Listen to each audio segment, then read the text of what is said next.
This time, our judges are visiting the shortlist from the Scottish Islands, and they're starting with a loch-side home on the Isle of Skye.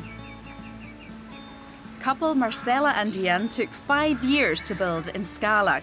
This single-storey home was constructed using breeze blocks, timber, steel, and softened with fabrics, rugs, and polished wood.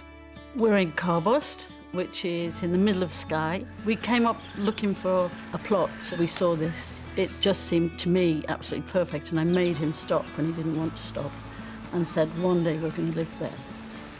This plot's very peculiar because it is part of the village and it's quite a busy village. But when you come down onto the shore here, you just enter a beautiful wildness. I think that was what inspired us, really.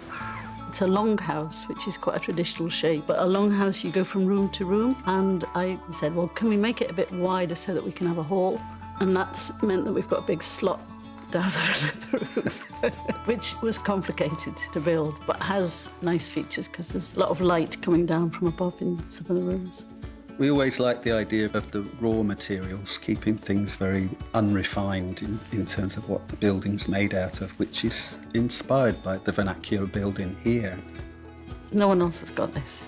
It makes it a home. It's how much of us went into the build. This is all that blood, sweat and tears, isn't it? This spacious, airy home has 2 bedrooms and 2 bathrooms, plus a bed alcove for visiting guests. This is our favourite place for all those reasons out there. And also because it's where I sit when I put my feet up. The judges must now assess the home, armed with only the basic facts about the property and its owners. I've seen fishing boats and islands and water and beautiful little white cottages. Yeah, it's really blended in here, isn't it? Even the little stones on the roof there. It's so crisp. Oh, it's lovely. Love the crinkly tin roof as well. I'm appreciating all the white from the gravel into the home. It looks absolutely exquisite. It looks like it's hanging off, almost like hanging over the sea, doesn't it? Yeah. Concrete blocks, love them. Now this is lovely. Oh no, I'm so jealous. They've just done this so well. This is the place you just want to end up, isn't it? Well, that's the lovely thing about just locating a house appropriately, is you take advantage of the best bits that are already here. Yeah. It really is a beautiful house, isn't it? There's the heart. Ah, you found a favourite spot, I found Michael. a favourite spot. Wow. Okay. You can see why this is the heart. Yes, just a different place to look at that incredible The view. Oh, yeah, that really is gorgeous. I have no problem with the variety of materials I'm seeing in here, because some are very finished and some are pretty raw. And we've seen the bare concrete block walls. Yeah. I'm seeing the underside of the boarding for the roof. I've never seen such a raw space look so homely. I've really done it well with the soft furnishings and things. It doesn't look, you know, too little. It's kind of the right side. It's like there's sort of 3 levels, isn't it? You've got the sort of very rough materials that have been left as they are. You've got a lovely, eclectic, personal mix of furniture and rugs and so on. And then you've got super, super crisp, clean architectural detailing. And that just gives it an edge. It makes it all make sense.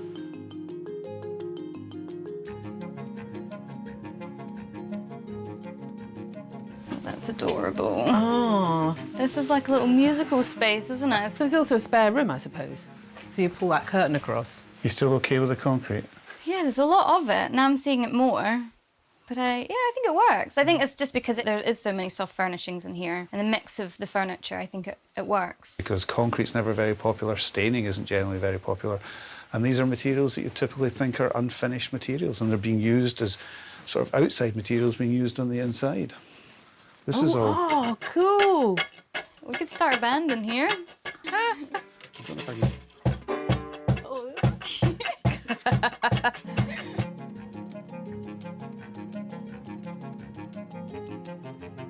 I could be sold in this house. Yeah. I could let go of my need to separate so much. I'm actually really enjoying the flowing of all the things into each other. The kitchen has got its own door, and the living room has got its own door. That's part of what helps to define that. Well, that's the thing that's always bothered me a little bit about this thing about kitchen and dining. I think the two are different. So I personally need there to be a little bit of distinction between them. In this house, they're all much better defined. I'm happy with That's that. always a relief. Yeah, it is a relief. Yeah, I think because this island is here and it's used as a surface, I like that they've put the sink there, they've put the cooker there. It just looks really homely and it's split up from this section. It's very simple.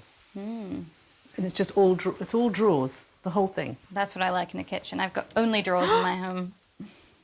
That one's a fridge. Good storage. Impressed by that. Yeah. Struggling to find fault here. It's quite a simple diagram, the house, but actually the more you look at it, the more kind of intricate it is, the more personalised it is. You kind of get the feeling like they know they love baking, so they've created a special place for the amazing mixer and the cookery books. So look, you sit here, just watch it go round. And go, oh my goodness, and the view from here is amazing. And it's got its own little door, just revealing all these kind of intricacies. This is absolutely for them only, isn't it? Yeah, definitely. Bespoke. This looks more than artwork, doesn't it? I love this is a sliding door. The track, yeah. I love sliding doors. Oh, another sliding door. Oh, look at the Lovely light. top light. Isn't top light so nice? And it's a wet room as well. I love when you shift proportions of a room. You get accustomed to rooms being more horizontal than vertical. Yeah. You immediately walk into a room that your eyes just kind of lifted right up. I love that. What do we think of the concrete in here? We're still for it? Sorry, sold. Mind you, concrete in a wet room? Well, you might graze your elbows if you're getting too vigorous when you're kind of doing your bit. Yeah, it could be worse. The combination of these tiles with the concrete, I really like like that. it. Yeah. I think it's just so interesting tiles to have all the way up as well. There's a lot going on in this tiny little room. It's brilliant, actually. Yeah. The home will now be marked out of 10 with functionality, distinctiveness and clever design in mind. One score will be held back until the judges have seen all 3 homes, when their combined scores will be revealed. If you told me from the outside that there was going to be so much concrete, I would have been against it, I think. But I was drawn to it. I actually really liked it. The first thing I noticed when I came through the door was the open shelving, something I always look for. I love to see books and things displayed nicely like that. Their choice in the feature wall in the kitchen was just perfect, and I would have liked to see a little bit more of that. I'm going to give this home a 9. If you're designing a house, I think you could always be tempted to show off, to know how to do something that just allows you to exist without thinking that the house then is invading your life. It's very, very nicely balanced, and it never, ever, ever takes away from the view. I'm going to give this home a 10. Like all the best buildings, this first appears simple and then starts to reveal more intricacies and more secrets. It's intimate and it's expansive. It's flexible, but it's also set up so that you kind of know how to use it. It's just that all those things balance so well for me. The next house to face the judges' assessment is a new build on the Isle of Arran. Husband and wife, Alex and Carol, custom-built art sauna with a high-pitched slated roof, multiple gables and an arched front porch, paying homage to the older traditional homes of the area. We purchased this place in 2001, the original little bungalow, and then a few years later we wanted to expand and decided just to demolish and rebuild, and really, really happy with it. We came here because of the beauty of the island, and we enjoy the nice cool temperatures. Just had fun building the house, and we have fun living in the house. It's like a playhouse. It's part Alex and part myself, and it ended up just being us. I think the cottagey, traditional cottage look is more what Scotland wants you to build, but we wanted also the extreme modern inside. We like the shock factor, and we're not into the norm all the time. They always say the same thing, it's, wow, I love your house. The best thing about living in this home, it flows very well, and I love going outside also on rainy days. It's just the things that we like surrounding us in every room. As well as 3 bedrooms, 2 with ensuite, a master bathroom and a studio, this home has picturesque views across Arran. This is our favourite spot in the whole house here. We can look up and see through the bay window, all the comings and goings, the ferries, the ships. And looking across, we've got some great artwork and our beloved jukebox.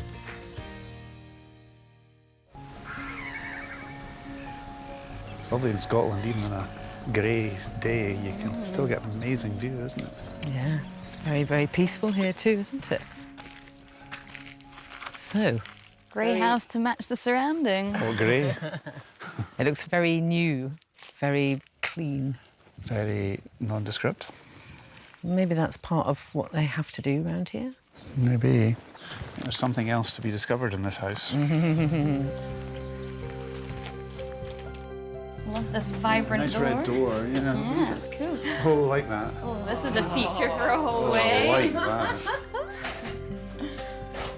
Oh, I like that. This is a very cool setup. Live, love, laugh, rock and roll. There you go. That's an I'll do that. instruction as you come into the house, isn't it? That's my life motto, actually. Is it? Yep. Well, there you go. And it's like stainless steel balustrade. That's really don't expect to see that from the quite typical house on the Yeah. outside. It's definitely not typical inside. I'm getting an American influence over here and sort of more Scottish influence up here. Definitely a bit of Scotland. Yeah, it's quite a mix of stuff. Yeah, for a hallway, there's a lot For a happening. hallway. I don't know if we've ever stood in a hallway for this long before. I mean, I like all the white. It's nice to see all the things, but I'm a wee bit kind of...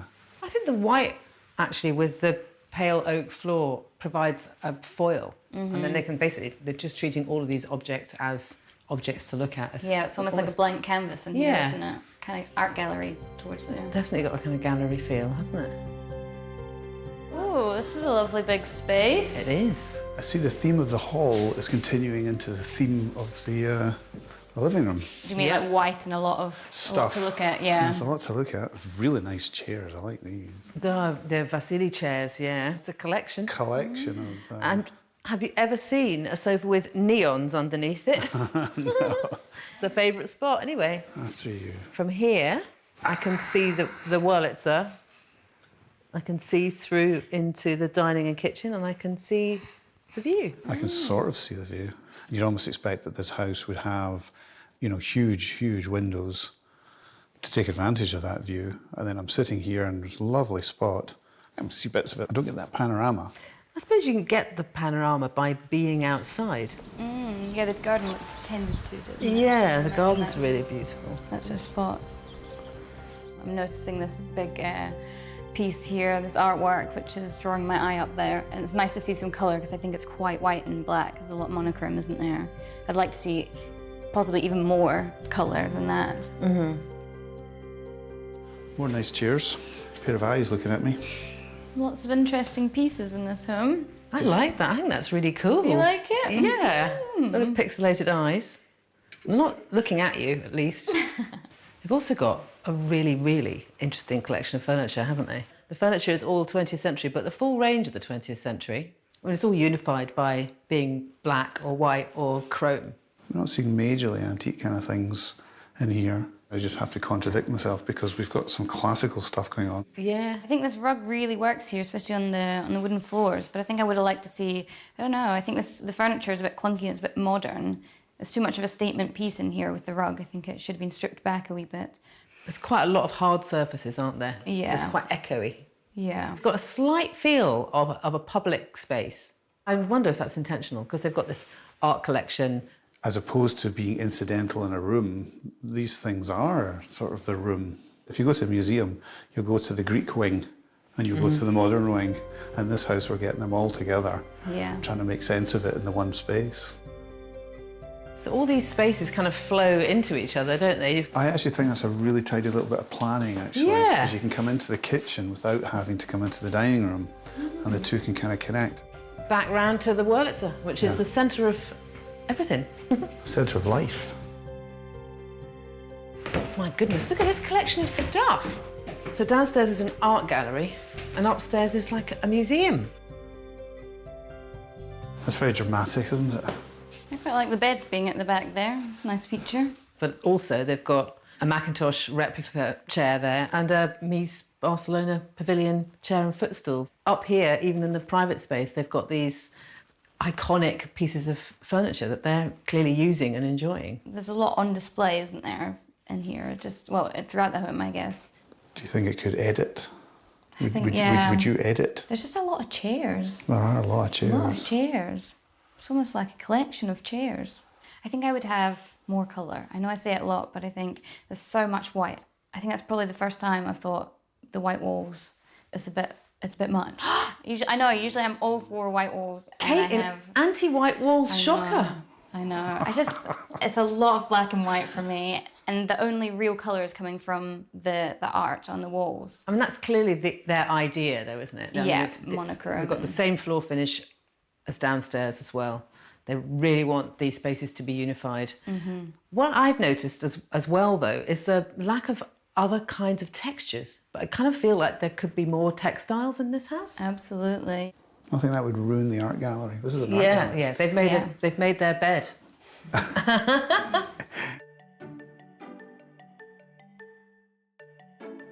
There's a clarity of vision from this couple about what they want this home to be about. There's a lack of textile or soft surfaces. It's quite echoey, which is quite difficult to live with for long periods. I'm going to give this home a 7. There's a lot of possessions, a lot on display. In some ways, the home felt a bit like a statement. These eclectic tastes came out with their colours and their vibrant choices, but I would love to see more of that. I think they had a real eye for more vibrant pieces, but it was a shame that they didn't use that. I'm going to give this home a 6. There's actually some interesting things about this house architecturally. I think some bits of the planning are actually, I think, quite good. It's a fascinating house from the point of view that people are clearly putting their lives on show. There's a question here, I think, about whether this is too much fun or too much showy. I don't know. I just don't know.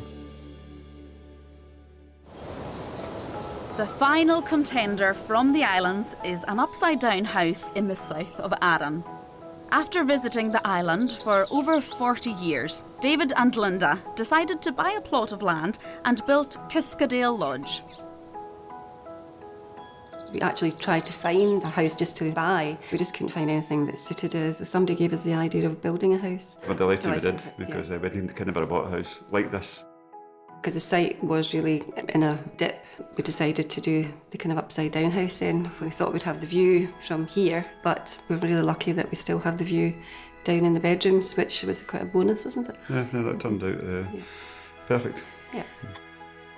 The heating system we've got is literally the fire, and we don't have any radiators other than 3 towel radiators downstairs because the house is so sealed. David plays golf, and the golf course is literally 100 yards up the road. One of the attractions of the site. So I've taken up golf for my sons and thoroughly enjoying it. Been very successful as well. Well, most people they're quite kind of taken away with it. Just the view, I think that's the first thing. We just feel so comfortable here. It's just so easy to live in it, you know. It's a great house to entertain people in because it's just a big, lovely big space, and you can do everything together. Yeah. Plus it's soundproof when you do have a big crowd in, it's great. The neighbours don't hear. Nobody hears you. This home has the main living space upstairs, while downstairs there is a bunk room that can sleep up to 6, plus 2 double bedrooms with ensuite and a main bathroom. This is our favourite spot, but it's just a lovely space to sit here because you can see the whole kitchen right through to the lounge, and then you've also got the view out as a great place to be during the day and at night. Look at this.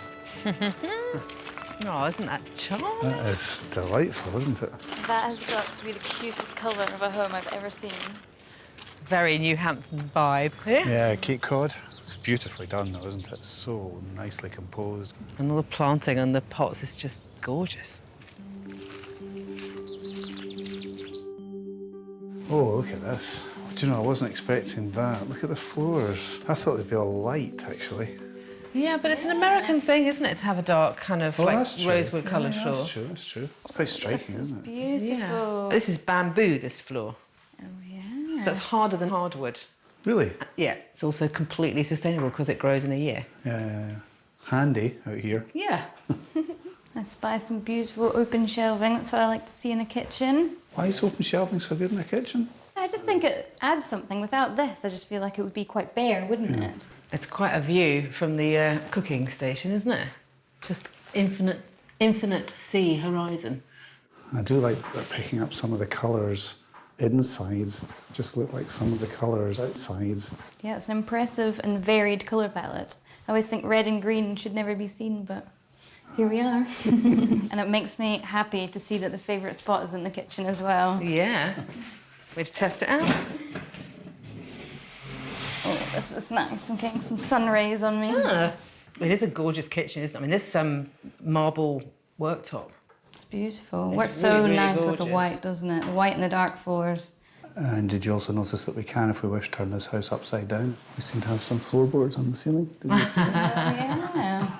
That's That nice. New England theme. That You were area. talking about defining different areas in open plan space. You've got this really, really big kitchen. Yeah, I know. And what's left is much smaller than the space that's been given to the kitchen. I know. I'll live with it.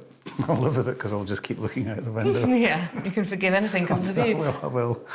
But I think it works because you've got that beautiful rug, and as you pointed out, the kind of feature ceiling, that makes that like a separate room. I think for me, the lights here are kind of a bit obtrusive. They kind of disrupt the view. I like these ones. I'd keep these ones. I'd get rid of the black ones. No. The black ties in with the fire and kind of I know, pulls I'd it get all rid together. of the black fire as well. Why is there black in the room? I think That does that's not what work. sort of stops it getting too cheesy. A little bit of contemporary, a little bit of black. No, no. I don't want black in this room. I can't believe I can't believe I just said that.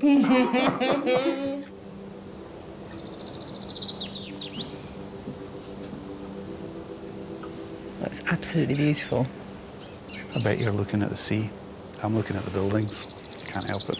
Do you know the thing I noticed is this building is mirroring the same as all these buildings. It's got the same type of roof. Yeah. But here we are sort of standing underneath that same roof.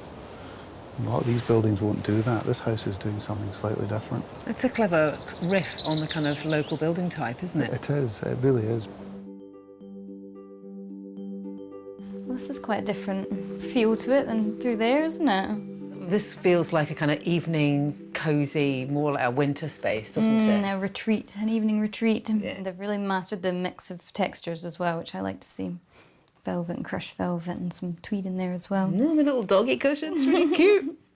Feeling suddenly a little bit disconnected from the rest of the house. I think I wasn't expecting the room to be quite so sort of isolated this way. The rest of the house is all flowed together. I don't know. Once you're sitting down here, you can see through the fireplace into the kitchen, so you don't feel cut off. I feel like there's more of a sense of style in there, and through here, it just feels a little bit mixed styles, I think, for me. Maybe this room would be better if it was painted a darker colour and had a real sense of being closed in. Yeah, more So- of a sense of style, I think. Oh, I love this window above a glazed door. And this little window here too. It's got a really 1930s feel inside. Yeah, it's kind of shifted from Cape Cod to, Bexhill-on-Sea. yeah, there you go. Oh, this is interesting on the walls, like denim almost. Yeah. Denim walls. I should like that, but Rock and roll? No? it's not quite rock and roll, is it? I love when No. you can see a clear colour scheme in a room. The kind of burnt orange with the denim. Denim. We're calling denim it denim. texture. Looks great. And we've got some antique mirror on the wardrobes. Love that smoky effect. Yeah. It's a completely different kind of stylistic feel again, isn't it? You get a good view from The here view as from well, here is isn't it? brilliant, isn't it? And then you've got direct access onto a deck from your bedroom. I mean, that's just heaven, isn't it? Yeah, it's a beautiful view from here. I very much enjoy the synergy of the sort of New England 1930s bit of mid-century. The place I love best in this house is these two chairs here. They're just sort of chairs that you would find in a junk shop, and they've painted them, and I gather they took the horrible upholstery off and that beautiful, bright, greeny turquoise upholstery was underneath. I'm going to give this home a 9. I do think upstairs was a little bit more authentic. As we moved downstairs, I felt as if it shifted into a slightly more boutique kind of feel. I was on holiday upstairs. Downstairs, I was ending up in a little bit more of a hotel, I think. I'm going to give this home an 8. The kitchen for me was pretty much perfect. The open shelving really made the space. Every room in this home seemed to have its own theme. The colours were really thought out and everything seemed to work together. Now that the judges have visited all 3 homes, they can tell each other their final scores.